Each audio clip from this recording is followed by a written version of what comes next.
நீங்கள் பார்த்துக் கொண்டிருப்பது உங்கள் விஜய். சின்ன வயசுல நான் எப்போ உன்னை பார்த்திருக்கேன். நான் இவ ஜடையை பிடிச்சு இழுத்தேன்னா உடனே அம்மா கிட்ட போய் அழுதுகிட்டே கம்ப்ளைண்ட் பண்ணுவா.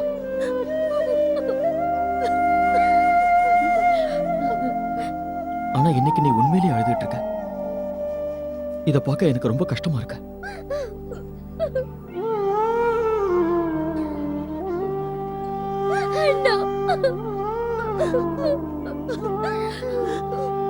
தயவு செஞ்சு அழாத, சொன்ன கேளு.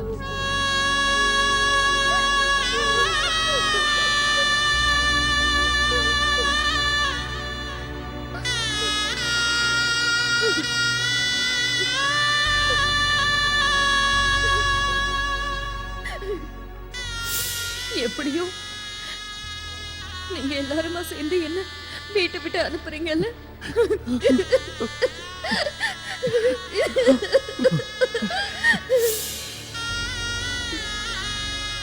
இப்போ அழுதுகிட்டு இருக்கிற இந்த பொண்ணு நாளைக்கு வேணா பாருங்களேன், மறு வீட்டு அழைப்புக்கு சிரிச்சுக்கிட்டே வரப்போறா.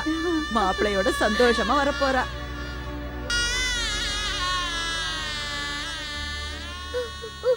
சம்மந்தி ஐயா, கல்யாண ஏற்பாடுகள்ல ஏதாவது குறை இருந்திருந்தாலும், உங்க மனசு புண்படுற மாதிரி நடந்திருந்தாலும் தயவு செஞ்சு மன்னிச்சிருங்க. சொல்ல போனா நான் தான் உங்ககிட்ட மன்னிப்பு கேட்க. என்ன இது சம்மந்தி, ஏன் பெரிய வார்த்தையில சொல்றீங்க? சம்பந்திமா, நீங்க எதுக்கும் கவலைப்பட வேண்டாம். லக்ஷ்மி என் பொண்ணா நினைச்சு என் கண்ணுக்குள்ள வச்சு பாத்துக்கிறேன். எப்போ வேணும்னாலும் சரி, நீங்க அவளை எங்க வீட்டுக்கு வந்து பார்க்கலாம்.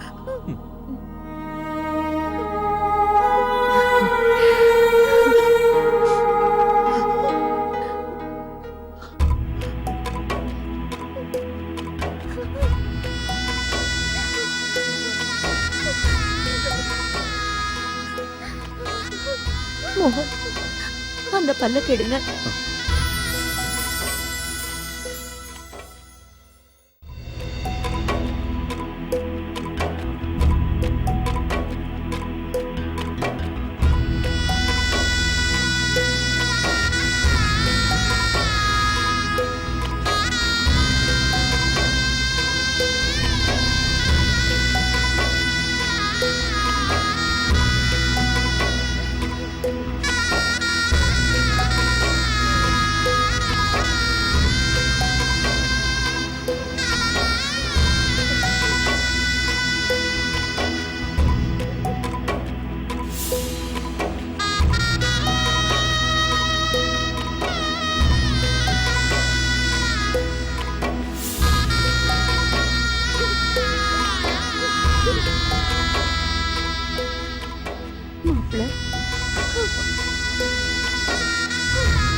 எல்லாரும் வாங்க, உள்ள போலாம். வாங்க.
நீங்கள் பார்த்துக் கொண்டிருப்பது உங்கள் விஜய்.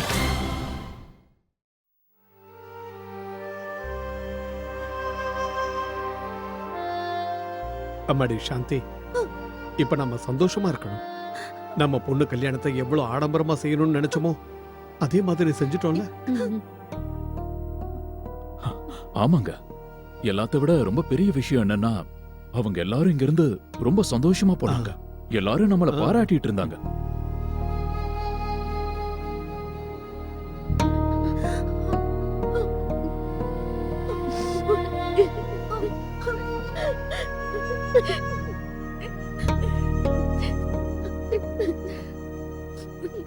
இன்னைக்கு லக்ஷ்மி போறத பார்த்ததும் எனக்கு என்னோட கல்யாணம் ஞாபகத்துக்கு வந்துருச்சுமா.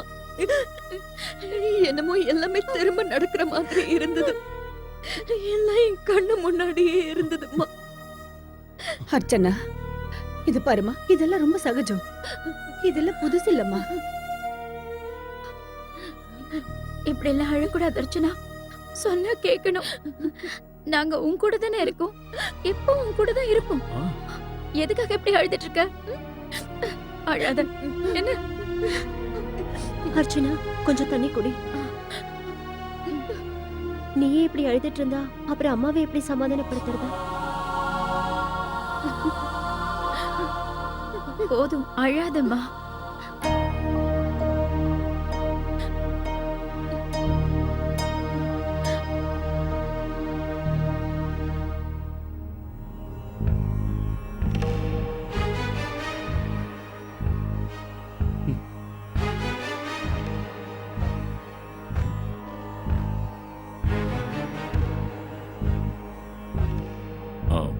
சம்மதி ஐயா, நாங்க தெரியாம ஏதாவது தவறு செஞ்சிருந்தா தயவு செஞ்சு நீங்க எங்களை மன்னிச்சிடுங்க. எல்லாம் நல்லபடியா தான் செஞ்சீங்க. ஆனா ஸ்வீட் ஐட்டத்துல கேரட் அல்வாவை சேர்த்திருந்தீங்கன்னா இன்னும் நல்லா இருந்திருக்கும்.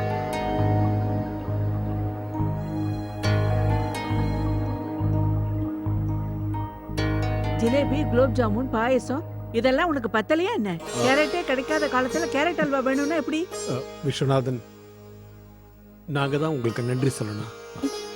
ஆமா விஸ்வநாதன், உங்களுக்கு எங்க எல்லா சார்பாவும் நன்றியை தெரிவிச்சுக்கிறோம். ஐயோ, நன்றி எல்லாம் எதுக்கு சம்பந்தி? அப்படி சொல்லாதீங்க. இதுவும் எங்க வீடு மாதிரி தான். நடந்தது எங்க பொண்ணு கல்யாணம் தான். சொல்ல போனா நாங்க தான் உங்க எல்லாருக்கும் நன்றி சொல்லணும். ஏன்னா எங்களுக்கு இந்த வாய்ப்பு கொடுத்ததே நீங்க தான். சம்பந்தி அம்மா, இப்ப உங்களோட நிலைமை என்ன, நீங்க எவ்வளவு வேதனைப்படுறீங்கன்னு எனக்கு தெரியும். எங்க அர்ச்சனா கல்யாணம் நடந்தப்போ வந்தனா என் பக்கத்துல இருந்தா. இப்போ அர்ச்சனா உங்க பக்கத்துல இருக்கா. அர்ச்சனா, எங்க எல்லாமே நீதாம்மா பாத்துக்கணும். நாங்க போயிட்டு வரோங்க. அப்போ நாங்களும் கிளம்புறோங்க. நந்தினி கிட்ட நான் நாளைக்கு வீட்டுக்கு வர சொல்லிருக்கேன். அம்மா, நீங்களாம் போங்க, நான் கொஞ்ச நேரம் கழிச்சு வரேன். சரிப்பா, எல்லா வேலையும் முடிச்சிட்டு வா. கல்யாணம் நடந்தப்ப எல்லாம் யாரும் என்ன கண்டுக்கலனாலும் பரவாயில்ல. ஆனா உன் கடமையை நீ செய். எல்லா வேலையும் இழுத்து போட்டுக்கிட்டு செய். இவங்க பெரிய குடும்பத்து ஆளுங்க. நம்மள மாதிரி சின்ன ஆளுங்களை இவங்க ஏன் கண்டுக்க போறாங்க? அம்மா, நீங்க சொல்றது சரிதான். இன்னைக்கு நம்மள யாரும் சரியா கவனிச்சிக்கலன்னு தான் எனக்கும் தோணுது. ஆனா என்ன பண்றது, கல்யாணத்துக்கு வந்தவங்க எல்லாருமே கல்யாணத்து மேலதான் கவனமா இருப்பாங்க. அது சகஜமா நடக்கிறது. சம்பந்தி ஐயா, பெரிய சம்பந்தி, எங்களுக்கு நேரமாகுது, நாங்க கிளம்புறோம். சரி வாங்க வாங்க.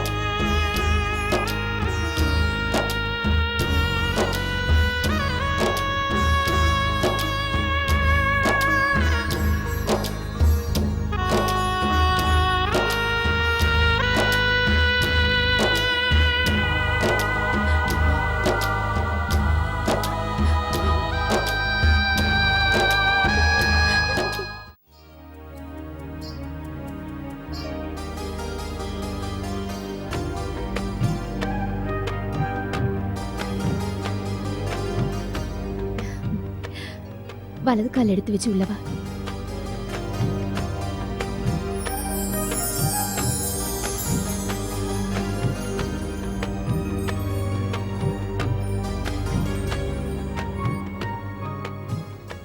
சார் இந்தாங்க உங்க டிக்கெட். ஓகே கொடுங்க. என்னப்பா, அதுக்குள்ள ஹனிமூன் டிக்கெட்ஸ் எல்லாம் வாங்கியாச்சா? எந்த ஊருக்கு போறீங்க? என்னப்பா நீங்க முதல்ல கல்யாண பொண்ணு ரூமுக்கு போக விடுங்க. ரொம்ப களைச்சு போயிருப்பால. வா.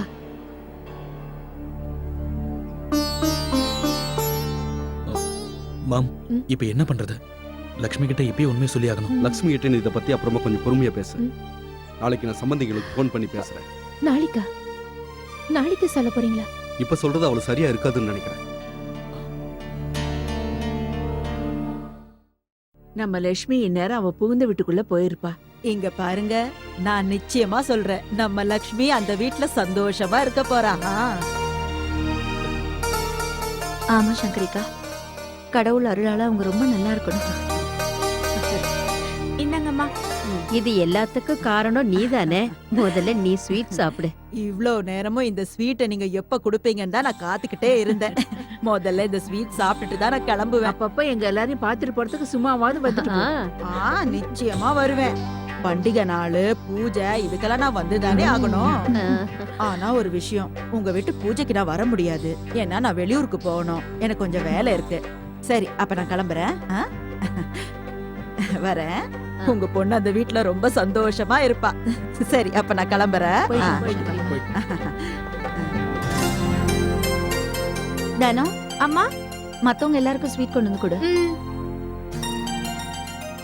ஒர்க்கர்ஸ் எல்லாருக்குமே நான் கேஷ் கொடுத்துட்டேன். லைட் அண்ட் டெக்கரேஷன் ஆளுங்களுக்கு மட்டும் தான் பே பண்ண வேண்டியது. ஆமாண்ணா, இந்த செக்ல சைன் பண்ணுங்க.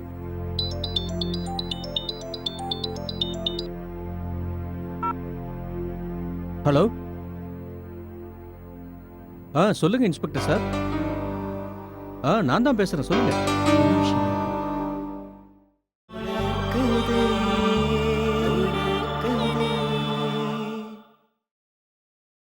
நீங்கள் பார்த்துக் கொண்டிருப்பது உங்கள் விஜய்.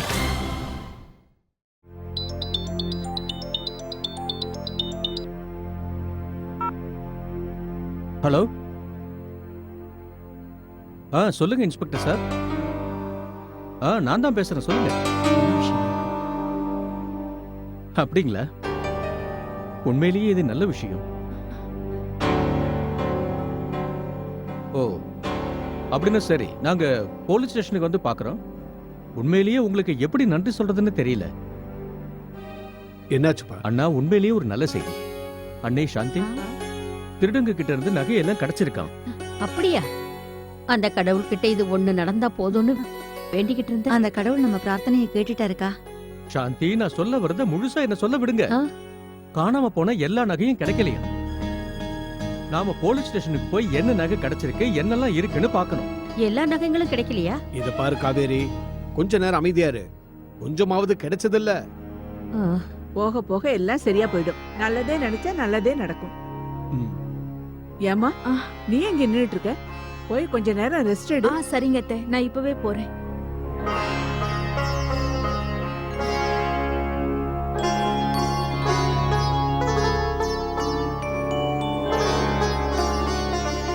இந்த அத்தை, முதல்ல நீங்க இதை சாப்பிடுங்க. பெருங்காயம் போடாம பண்ணிருக்கு. நீங்க காலையில இருந்து எதுவுமே சாப்பிடல. நல்லா இருமா. பொண்ணு வீட்ல இருந்து போனதுக்கு அப்புறம் யாராலையுமே சாப்பிட முடியாது. அம்மா, நான் மாமாவோட ரூம்ல ஸ்வீட்டை கொண்டு போய் வச்சுட்டேன். சரிம்மா. உனக்கு இன்னைக்கு ரொம்ப அதிகமான வேலை இருந்ததுன்னு கல்யாண ஏற்பாடெல்லாம் தனி மனுஷியாவே நின்று செஞ்சேன். எங்க எல்லாரையும் நல்லபடியா கவனிச்சிருக்கேன். ஆமா, கார்த்திக் அடிபட்டதுனால பாவம் அர்ச்சனா அன்னைக்கு ரொம்ப கஷ்டம்னு எனக்கு தெரியும். ஆனா உங்களால இப்ப எல்லாமே சரியாயிடுச்சு இல்லையா? எதுவா இருந்தா கல்யாணம் நல்லபடியா முடிஞ்சதில்ல. அர்ச்சனா கிட்ட என்னென்ன பொறுப்புகளை ஒப்படைச்சோமோ அது எல்லாத்தையும் திருப்தியா பண்ணி.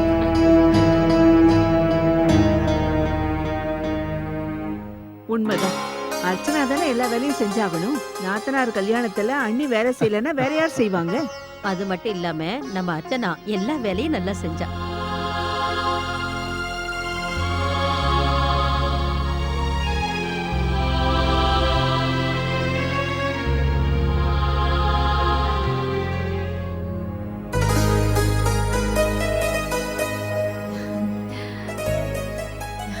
லக்ஷ்மி, இங்க நீ கம்ஃபர்டபுளா இருக்கல? உனக்கு இங்க ஏதாவது வேணும்னா கூச்சப்படாம கேளு. இல்லம்மா, எனக்கு இப்ப எதுவும் வேணாம். சரி. சீக்கிரம் நட. ரொம்ப தேங்க்ஸ் கைஸ். தேங்க்ஸ் எல்லாம் இருக்கட்டும், அந்தாக்ஷரி விளையாடலாமா?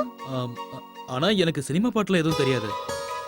சரி விடு, நாங்க உன் ஃப்ரெண்ட்ஸ் தானே, எல்லாரும் வேற ஏதாவது விளையாட்டு விளையாடலாம். சோ உங்க 2 பேரோட 5 ஸ்டார் புக்கிங்க கேன்சல் பண்ணிடலாம். ஓகே? நிக்கிலோட முகம் எப்படி வாடி போச்சுன்னு பாருங்க. அண்ணி வந்த உடனே நம்மள கண்டுக்கிறத விட்டான். ஆமாமா, உங்களுக்கும் கல்யாணம் ஆகி வைஃப் வந்தா நீங்களும் இப்படிதான் மாறுவீங்க. நிக்கல், மாம். நீங்க ஹோட்டலுக்கு போங்க, சரியா? வா.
உன்னால எல்லா வேலையும் செய்ய முடியும்னு எனக்கும் தெரியும்.